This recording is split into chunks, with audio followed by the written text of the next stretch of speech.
Hi, welcome to the shop. This video is going to be a little different than a lot of my other ones because with this video, what I thought I would do is try to give you some insight into my process before I start a project. I've been contacted to make some Kleenex box covers and a tray to hold teas and coffees and things like that. Same person, but different areas of their house. So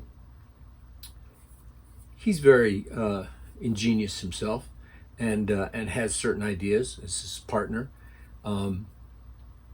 So this is my thought process in talking to them twice about it, getting an idea of what they want, and now I have to figure out what suggestions I'm going to make to them about what I'd like to do.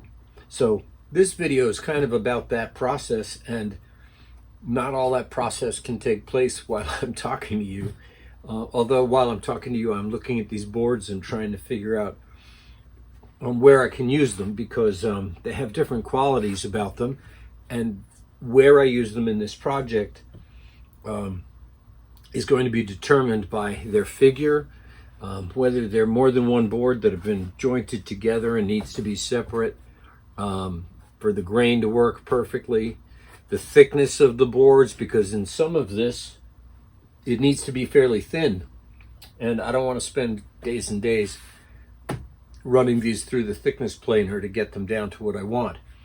But this is my process, and for this project, I need a cube, and the cube is going to be jointed together with Wenge splines, and I'm going to turn the top, putting a circle in the top to pull the tissue out. So I like this board size-wise. I don't like this board because it's got a little bit of a warp, but I'm going to turn this on the lathe because I want a perfect circle there.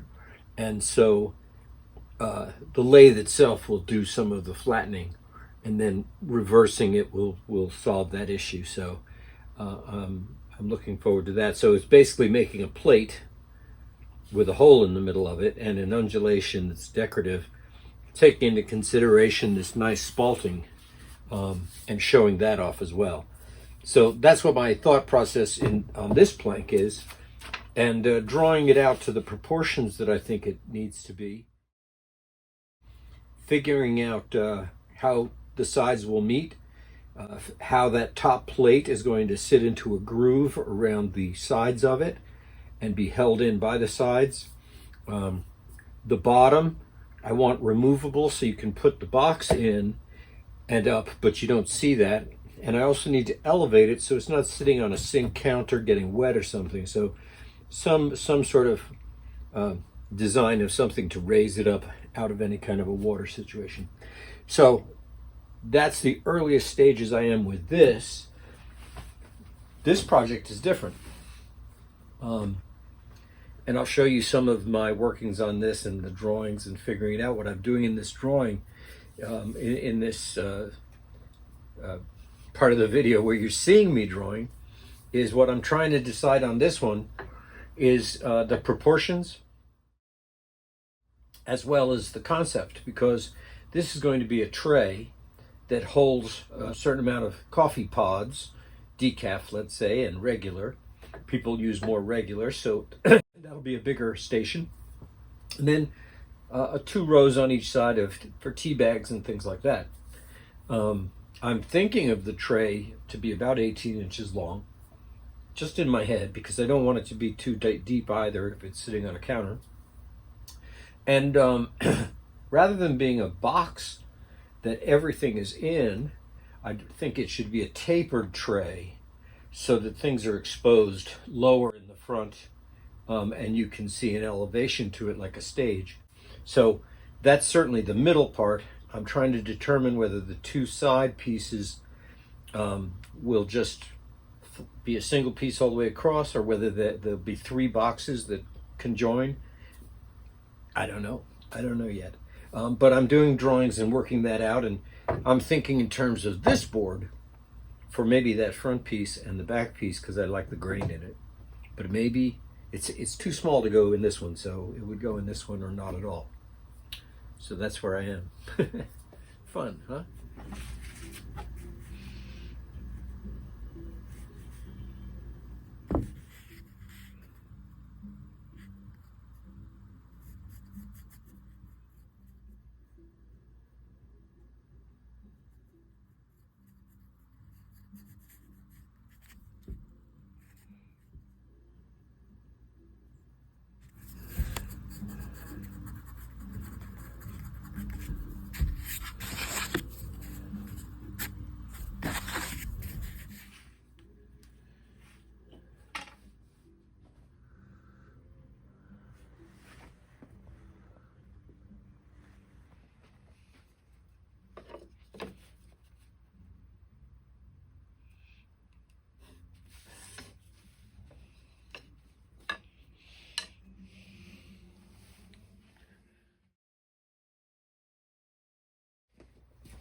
So I went digging in the vaults to find some wood to be the splines around this box and the tray.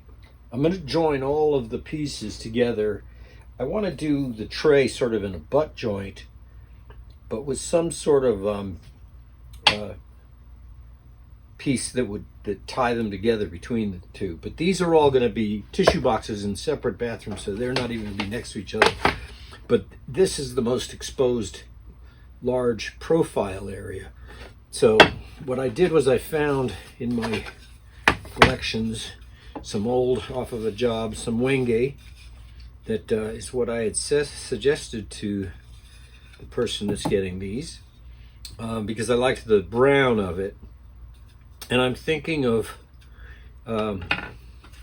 basically there'll be two splines on each corner, and so I'm going to use these as a good thickness for them. But then I thought, on the tray, what is ideal is on the tray, and I haven't told you this is sort of my scattered thing, but on the tray there's going to be these dividers, and it's going to be maple outside, so blonde, and so I'm thinking of using the wenge as the dividers because they're nice thickness and everything. And so, and even maybe for the tea trays on each side, and do the center in maple. Just getting ideas from the wood that I have, and I like to use wood that I have, so I'm not just tossing them, so I'm making use of them, and that's why I save all those little pieces after every project, and I'm laughed at about for doing so, but now it comes in handy. There you go, getting more coffee.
I'm drying off these giant rubber bands that I made out of a tire. I have cut these strips, crossed them, had these cardboard corners long, and so what I did was I cut them up into 1.5-inch size pieces, and they keep the rubber band off of the work, and works out real well as a way of keeping all the miters nice and square and tight because it's even pressure around the box. So anyway, that's my quick tip of the day. Once these are good and dry, I'll go ahead and start clamping these. You see these ones back here, the rubber bands are just not strong enough. When I glue up, then I'll replace them and use these bands. So my next process that I have to go through here is determining the next step in notching out the dados or grooves that I need on the back and the inside of the box. One is to hold the bottom, and the other one is to locate one of the squares at the top with the right amount of relief that I want. So what I've done is, I think I mentioned that I had gone down to the tire shop and gotten an inner tube and made some corners, and this is how it works very well. And then I can see how well my miters are at the top. Now this is not the finished surface of the box. I'll trim these off to make sure that they're all square and flat, but this way I can make sure all my miters are nice and tight, and they are. And so now the next step is to figure out not only the height of the box, because it's going to house this, but also what part of it I want to use, just for the appearance. So I've got these are the four sides of another box. I put these ones together, and what I'm doing is I'm matching the grains so that that spalting will wrap around the box. So I know that that one goes next to this one, and then this one will go next to this one. And I want to see the spalting, so I know that this is going to be the top of the box because I want to show the spalting. But in this case, I really want the spalting on the other side, so I'll make this the top of the box and trim off here. So that's the process I'm going through now, is just looking at them and determining the order that I want them in. So what I've done here on the table saw is to set all of these pieces with the top towards the fence. Once I had them here, I set the blade away from the fence, leaving a 1/4-inch gap. And the kerf of the blade is 1/8 of an inch. Then I lowered it to half the thickness of this wood here. And I ran it through, and all four of them, alternating, setting them there, alternating, setting them there, back and forth. And then I moved the fence over 1/8 of an inch and over 1/8. And the reason I do that is all of these are different thicknesses. And so one dado blade in there that would give me a wider cut wouldn't necessarily fit each one, because they're all three a little different, a little thicker. So what I needed here was to get a groove for the top that would fit into. And now what I'll do is I'll fit this to the four pieces with the grooves over there, and then put a band around them, dry, no glue, until I make sure that's all set. And then I'll make the decision on how I'm going to deal with the bottom, because I haven't dealt with that yet, and I have to deal with how it comes apart before I close these up with glue. But I'm doing one step at a time, and this next step is to get the top in for that piece and then surrounded, make sure that's okay, and then I'll go on to thinking about the next step.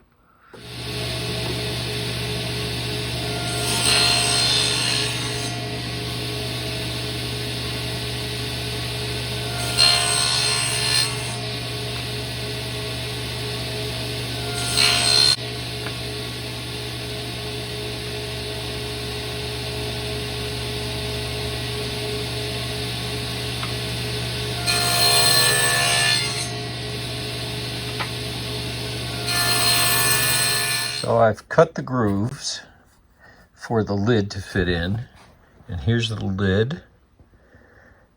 It's a nice snug fit.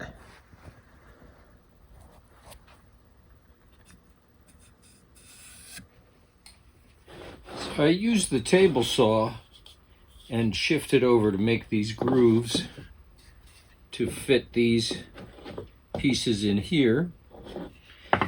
And there's little ribs that are left by the saw blade, so I'm just using this plane here just to clean them up and take the little ribs off the top, and that'll widen it enough that it'll actually do what I need it to do. So I'm just smoothing out these pieces, and then I'll fit it back together again. The groove is a little bit bigger than a 1/2 inch, and this is a Sargent 1/2 inch dado plane, so it's working perfectly for that. Now I'll fit them together and see where we go from there. What my concern was in knowing where it needs to be spaced and everything, and then how to put a bottom in, I came up with this idea, and that is this. First of all, if I turn it upside down and I put the box in, it sinks to a level about here. So I'd like the box itself, I think they're kind of tall, and I don't think they should be that tall. I think they should be more squat. So I'm thinking I'll cut them down to about that size. But here's the thing, is that I was thinking something has to hold that in place. So what I've come up with is putting a groove along the inside here, and then using something similar to a biscuit. And for any of you that don't know, a biscuit is just a way of joining two pieces of wood. There's a special cutter that I have that does the depth of 1/2 of a biscuit, and that biscuit would go in after you put in a square like that. You'd put your box in, you'd drop the square in, and then you would take a biscuit and it would fit into that groove on the side, and it would be easy to pull out because you're just putting in the point of it. So it's easy to pull out. Then you can turn it upside down, change out your Kleenex box, and vice versa. I'd thought about doing a slide part, and I thought about doing just a sealed box that would open and close. But honestly, I think this is the best way, and it means there's no joint there. and it's easy to get in and out of. You just drop the thing in, put in the wooden piece, and do that. So that's what I'm gonna try to accomplish today, is take it apart, put in the groove, get a piece that fits in there. The piece that fits in there has to be easily removed when you want to. So I'm thinking I'll make, rather than using a biscuit, I'll use a piece of thin ply, drill a hole in it so your finger can go in there and just release it. So still a little in my head thinking about it, but we're going to get on with it, and that's the concept I'm going to go with. So there you go. So I cut a few squares for each one for each, out of this ribbon stripe mahogany, and it fits fine. We'll start with one, drop that in, and then this fits nicely in there, dropped, and it creates a good bottom. And now I need to mark it around so I know where to put the groove that'll take that piece. Also, in the cutting it off, I realized that I have these little cutoffs from it. So what I'm going to do is I'm going to make up little triangles, and they'll fit into the slot in any of the 4 corners that you want, and I'll drill a hole in it so there's a circle that all you have to do is put your finger in and pull it out. So I think that'll work well, but now we need to fit each one and mark it for where we're going to have to put those lines. One of the difficulties in setting up the table saw to make this groove that I need here, that'll be basically here for that board to sit in, is that because this is a bevel, I can't see on the table saw to set the blade where I need. Now, I can easily measure the distance, but that'll change on each one. So what I'm doing here is, in order to have that line, I'm using a Bridge City saddle square, and I'm just putting it on the existing line like that. And then because it's a saddle square, I can then mark that line where I need it. And now I can hold that right up to the table saw and get an eyeball right there where the blade is. So, handy little tool.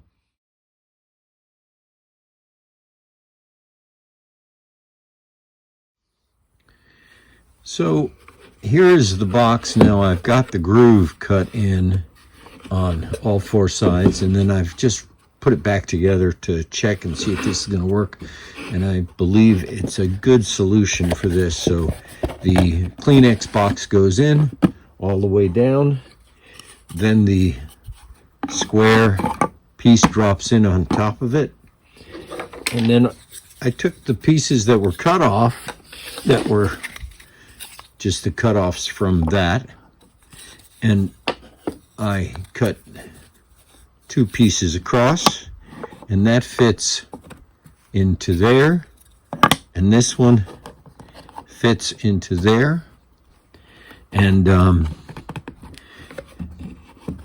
now it's nice and snug, but there's a little spot in here to put your finger and pop it out when you need to. And the tissue box stays nicely at the top. So one accomplished, and I like the solution for it. So now I'm going to go ahead and do the same for the rest. Then we'll come in and we'll cut off this excess.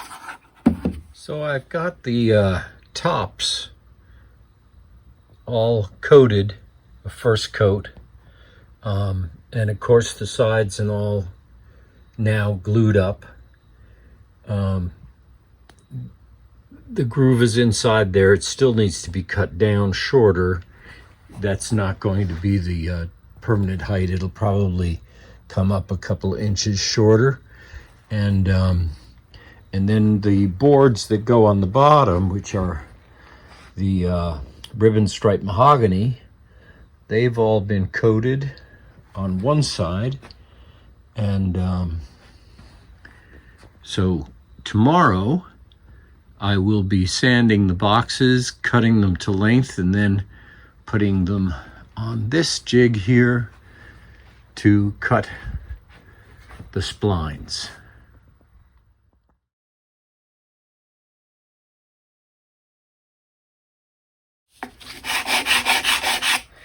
So what I'm doing here is I'm cleaning up all of the pieces for the bottom that I gave a coat to yesterday, and because I just cut them and then put a seal coat on them, and now I like to sand back that seal coat. Not completely gone, but it helps fill the pores.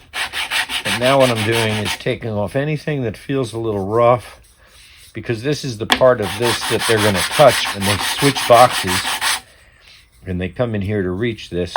I don't want it to be rough. I don't want them to get a splinter. So all I'm doing is rounding off these little edges, and I do it on this formica part of my table saw, the take-up table that has the router base in it, because it's smooth and flat. So I know that I'm going to get a good surface. It's a little bit high spot there of a drip of the finish, but that'll sand off easily. And then I'll give it another coat, give them each another coat, which will be a little less. And It'll probably take another rubbing afterwards just to make sure it's nice and smooth. But see, there's some drips there, and I want to get rid of that. That does that nicely. So I'm feeling them as I go, because that's what, it's easier to feel any errors than it is to see them. And I want to make sure they're smooth to the touch. So that's good. Now the same thing with the actual bottoms, but I won't do them flat on this surface. I'll use a little sanding block and just knock off portions of it. But I will, that way I'm still going with the grain, knock that off. And now just to smooth out these corners a little bit.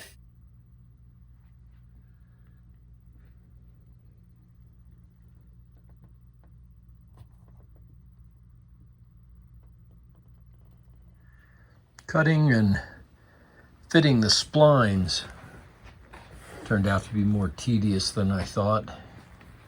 Getting the jig to function right and distancing the marks so they're proper, and then cutting them, fitting them, seeing how they look. I'm liking them. I also really like that they're relieved out, but there's just two of them to see how they'll look. There'll be another set of upper on each one as well. I'm liking it though.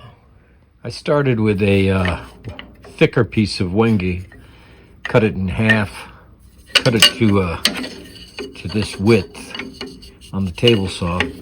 Then I bandsawed it in half, and then planed it so I could get a good surface and a consistent thickness.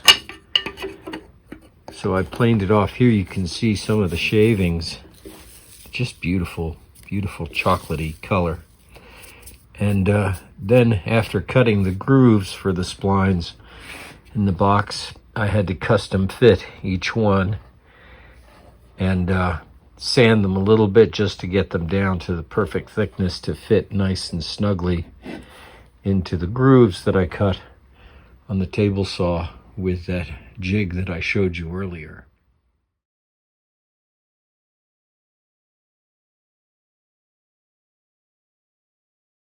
So this isn't the final coat, but it's getting close to it.